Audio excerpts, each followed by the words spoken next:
Géopolitique, base militaire occidentale en Afrique, à quoi servent-elles? Nous nous interrogeons.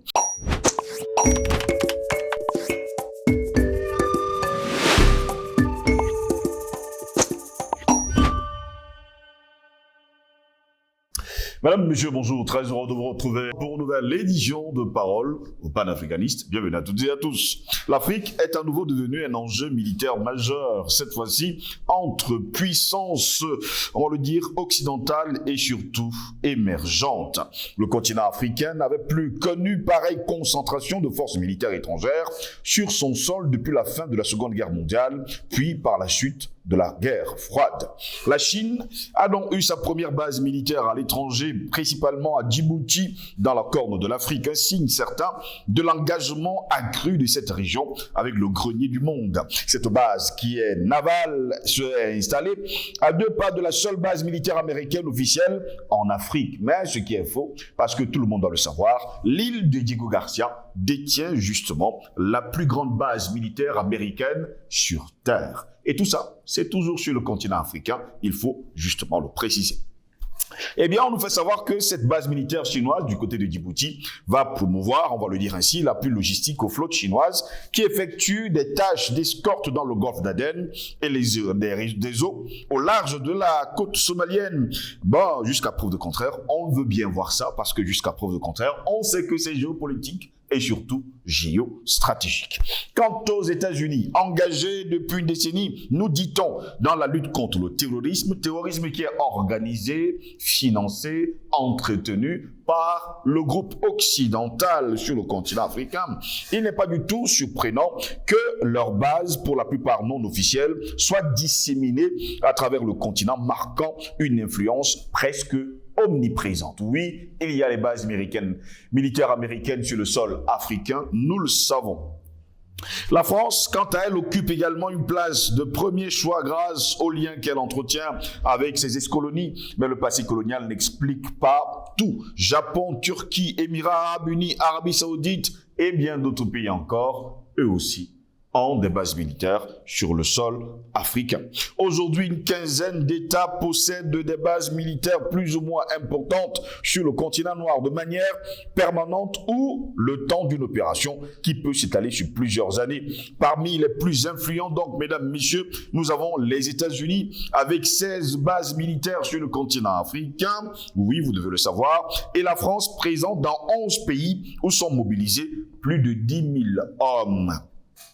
On parle de soldats, bien sûr. Les États-Unis déploient essentiellement des forces d'intervention rapide, comme au Gabon, au Ghana, en Ouganda, en Centrafrique, en République démocratique du Congo, en Somalie. Mais surtout, ils se dotent de bases aériennes pour les drones. C'est le cas, par exemple, au Cameroun, oui, il faut le préciser, au Kenya, aux Seychelles et au Tchad. Ils disposent également d'une base aérienne au Niger qui couvre l'ensemble du Sahel en complément d'un autre site militaire à Ouagadougou, au Burkina Faso, chargé de la surveillance et du renseignement dans tout l'espace sahélien.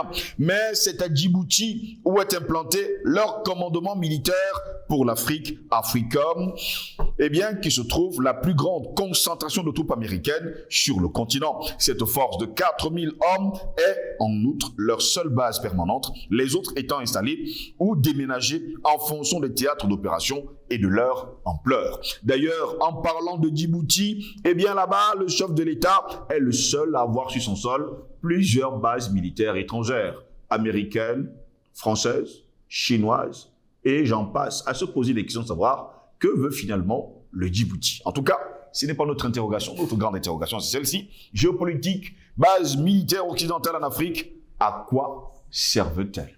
Pour répondre à nos questions, nous sommes avec le docteur Jean-René Douma. Il est notre invité ce matin. Docteur Jean-René Douma, bonjour, bienvenue à vous.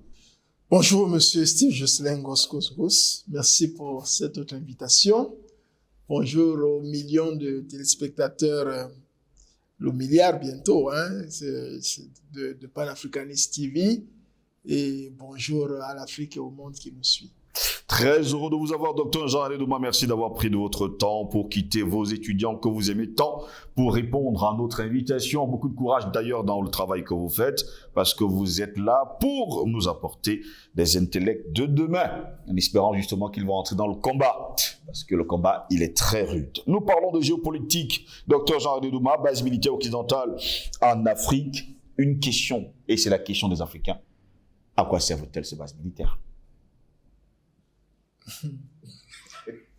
Un symbole de la confirmation de l'annexion de l'Afrique par une dissuasion à outrance militairement parlant. Mais permettez-moi de m'interroger sur la pertinence même de mettre autant d'efforts technologiquement parlant, mais surtout financièrement parlant également, pour vouloir démontrer qu'on est puissant à travers des engins. Moi, n'étant pas géostratège, ces noms-là, je refuse de les retenir. J'ai des confrères géostratèges qui connaissent tous ces instruments de destruction massive. Mais pourquoi mettre autant d'efforts, autant de moyens pour, en réalité, en fin de compte, démontrer à l'être humain qu'on peut le détruire à tout moment? Qu'on peut le détruire à tout moment, il suffit d'appuyer sur un petit bouton, d'après eux, et c'est-à-dire qu'on se donne les moyens dissuasifs de pouvoir faire comprendre aux autres, et ça c'est particulièrement aux Africains, qu'à tout moment, on peut les faire disparaître de la planète. On peut leur ôter la vie, alors qu'on a des gens qui ne sont même pas capables de donner la vie à une fourmi. Donc, ne serait-ce que pour le bon sens, si on ne peut pas donner la vie à quelqu'un, on ne devrait pas pouvoir lui ôter cette vie-là.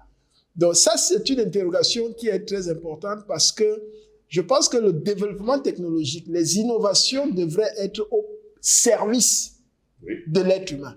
Au service de l'être humain. Pas pour chercher à détruire l'être humain par tous les moyens. Parce que quand je vois les déploiements qu'il y a, quand il y a des guerres, on n'espère pas qu'il y ait encore des guerres, mais quand on voit tout ceci, on se demande, mais est-ce que c'est vraiment pour détruire l'être humain qu'on doit investir autant au lieu de chercher à le préserver? Donc, cela dit, vous avez dressé le décor en rappelant, n'est-ce pas, les bases militaires qui sont en Afrique, les États-Unis en tête, suivi de la France, dans ce cas bien précis pour l'Afrique. Et là, la Chine a emboîté le pas au Djibouti parce que lorsqu'on laisse le terrain libre à un adversaire, entre guillemets, il se déploie plus facilement. Et quand je parle d'adversaire ici, nous avons deux pôles. Hein, on va pas le nier. C'était un peu comme la période de la guerre froide. Il y avait bien deux camps. Et aujourd'hui, nous avons quand même le camp des Occidentaux, les États-Unis et ses alliés, et le camp des BRICS, ou l'alliance des BRICS, n'est-ce pas? La Chine étant de l'alliance des BRICS, ou des BRICS, a estimé qu'il fallait aussi avoir une base militaire, par exemple, au Djibouti. Et je pense que cette présence de la base militaire chinoise au Djibouti a dû influencer, n'est-ce pas, ne serait-ce que théoriquement, les bases militaires américaines et françaises. Mais est-ce que la solution, c'est vraiment accueillir des bases militaires? Je dis non. Oui. Je dis non parce que ces différents pays ont suffisamment des problèmes, des questions à régler chez eux pour pouvoir utiliser tout ce qu'ils déploient en Afrique, là-bas sur place, et donner des conditions meilleures de vie à leurs concitoyens. Alors que ce n'est pas le cas. Donc, il est question progressivement de voir dans quelle mesure ces bases militaires doivent disparaître de l'Afrique. Parce que j'aimerais bien savoir s'il y a un pays africain qui a une base militaire aux États-Unis, ou en France, ou en Allemagne, ou je ne sais pas où. Jusqu'à présent, je n'en connais pas un. Mais qu'est-ce qui peut justifier le fait qu'aujourd'hui encore, on trouve des bases militaires occidentales en Afrique? Et apparemment, il y en a qui estiment qu'il faut en ajouter davantage. Non, ces bases militaires ne sont pas là pour les Africains. Ces bases militaires sont là, premièrement, pour dire aux différents pays africains, si vous vous amusez, nous allons vous détruire. Nous allons détruire et on va reconstruire à notre manière. Deuxièmement, ces bases militaires sont là pour protéger ce que ces puissances occidentales font par rapport au pillage de nos ressources du sous-sol. Parce que là où les bases militaires sont implantées, très souvent, il y a des zones de sécurité, il y a des zones même où aucun citoyen du pays en question n'a accès. On ne sait pas ce qui se passe là-bas. Les engins décollent et atterrissent sans que véritablement les gens sachent ce qui se passe. Quand je dis les gens, les citoyens du pays, les dirigeants des différents pays africains. Une autre chose, c'est que vous avez sur votre territoire 1, 2, 3 bases militaires qui ont des commandements qui sont au-dessus du commandement du chef de l'État du pays en question. Parce que la base militaire américaine, par exemple au Djibouti, n'est pas commandée par le président du Djibouti. Il n'a rien à dire par rapport à cette base militaire. Pareil pour la Chine, pareil pour la France.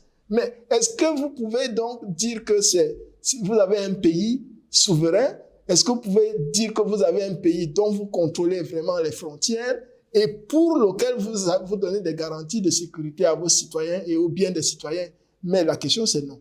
Donc, la troisième chose que je vais relever, c'est que ces bases militaires aussi se multiplient parce que le système monétaire et financier permet que nous financions ces bases militaires. C'est nous qui les finançons à travers le dollar, à travers les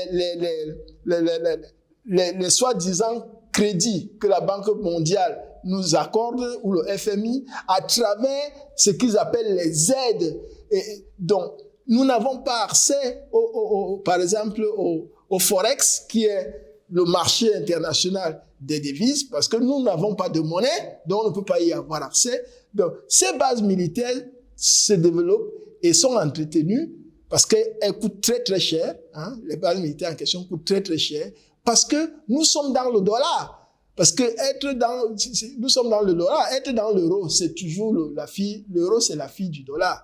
Donc, il faut sortir de ce système-là pour fragiliser leur pouvoir financier afin qu'ils soient obligés eux-mêmes de commencer même à retirer certaines troupes. Parce que quand vous avez une base militaire qui déploie 400 militaires, 1000 militaires, 4000 militaires, etc. Mais c'est des gens... Parfois 10 000. Parfois 10 000. Mais on imagine quel budget ces gens-là ont par jour. Mais il faut les entretenir, ils doivent s'entraîner, ils doivent bien manger. Donc ça, c'est de l'argent que les Africains travaillent indirectement. Ils sont allés jusqu'à dire aux Africains de payer parce qu'on a été esclavagisés, vous le savez. Au lieu qu'ils dédommagent les esclaves, ils ont demandé que ceux qui vendaient les esclaves et qui achetaient les esclaves doivent être dédommagés. Et ça a enrichi les colons qui étaient impliqués dans ces opérations macabres. Docteur Zarandouma, une question quand même qui taraude les Africains. Sur le continent noir, il y a c'est des centaines et des centaines de bases militaires étrangères occidentales sur le sol africain. Mais comment ça se fait que le terrorisme perdure?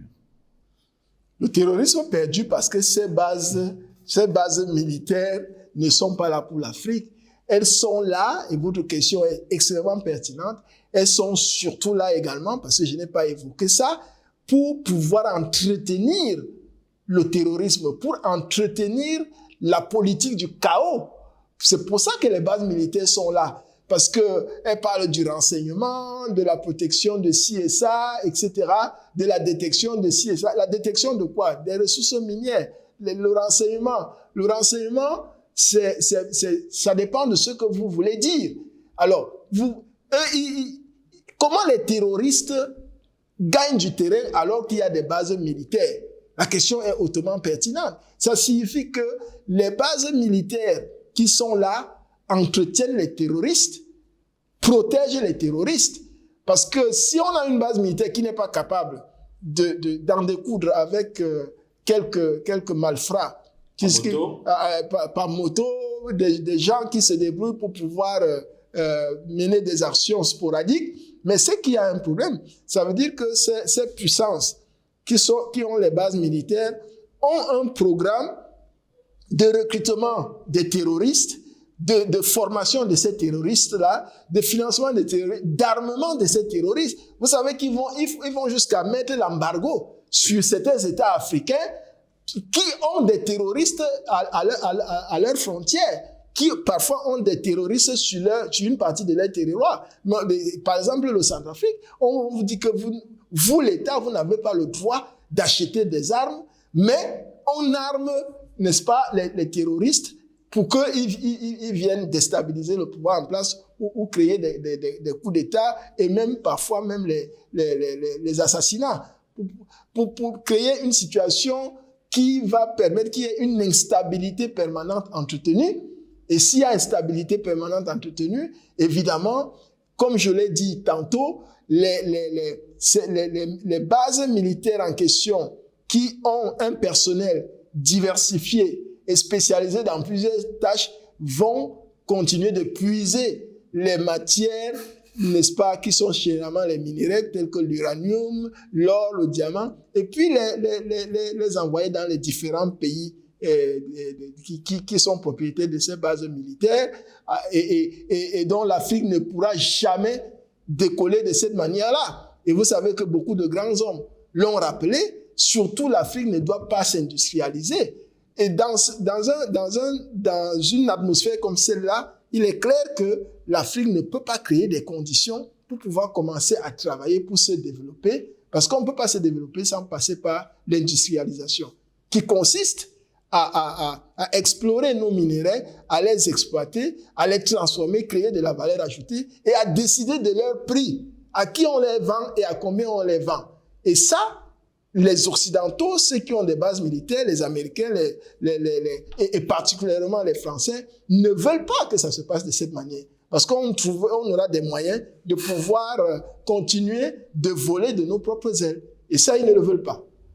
Jusqu'à preuve de contraire, Dr Jean-Arnaud Douma, c'est quand même des centaines de milliers de personnes entretenues par l'Afrique, soi-disant pour protéger les Africains dans ces bases militaires. Oui, en fait, c'est aussi une façon de donner du travail à leurs citoyens à l'étranger. Sur le continent noir. Sur le continent noir. Parce que mais les Africains souffrent. On a un pays, par exemple, sans vous couper, Dr Jean-Arnaud Douma, comme le Niger, qui aujourd'hui concentre, on va le dire, plus de 10 000 à 15 000 hommes, tous des soldats.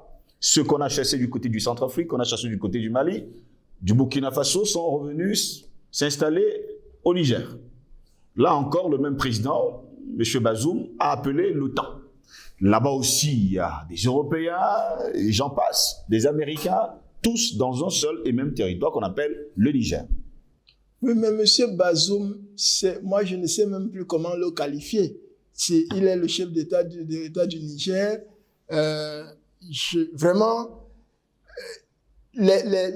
tous ces militaires qui sont là-bas aujourd'hui, pour les uns, ils ont été chassés de certains pays d'Afrique et ils sont partis de ces pays-là. Centrafrique, Mali, Burkina Faso. Les chefs d'État de ces différents pays ont dit, nous ne voulons plus de ces gens-là. Les peuples ont même précédé les chefs d'État pour sortir dans la rue et dire, nous ne voulons plus les bases militaires parce que nous avons compris, nous ne voulons plus les militaires étrangers ici, occidentaux, parce qu'on a compris que quand ils sont là, ce n'est pas pour nous protéger, c'est pour créer des conditions pour qu'on nous tue, pour qu'on nous pille.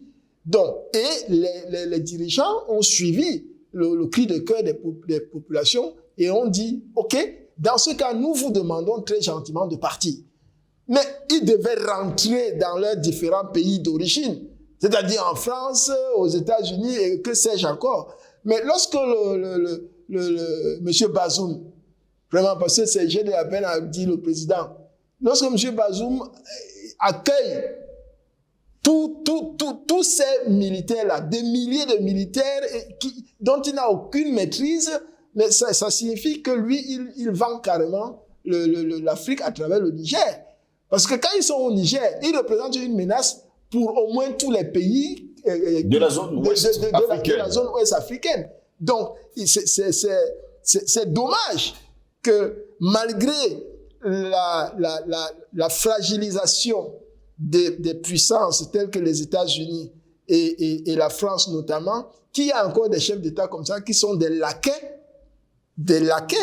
n'est-ce pas, des Occidentaux en Afrique. Donc, tout ce que je peux lui souhaiter, c'est qu'il dégage très rapidement le plancher le moment venu. Et le moment venu, ça peut être à tout moment, pour que véritablement, il y ait un panafricaniste qui prenne le pouvoir au Niger et qui demande à ces gens-là, comme d'autres chefs d'État panafricanistes l'ont fait, et notamment le Mali, etc., pour que ces gens-là rentrent en Europe. Ils ont suffisamment de problèmes à aller régler là-bas. Mais ils peuvent même les envoyer en Ukraine. Qui les envoie en Ukraine? Même comme ils disent que ça va être une déclaration de guerre contre la Russie.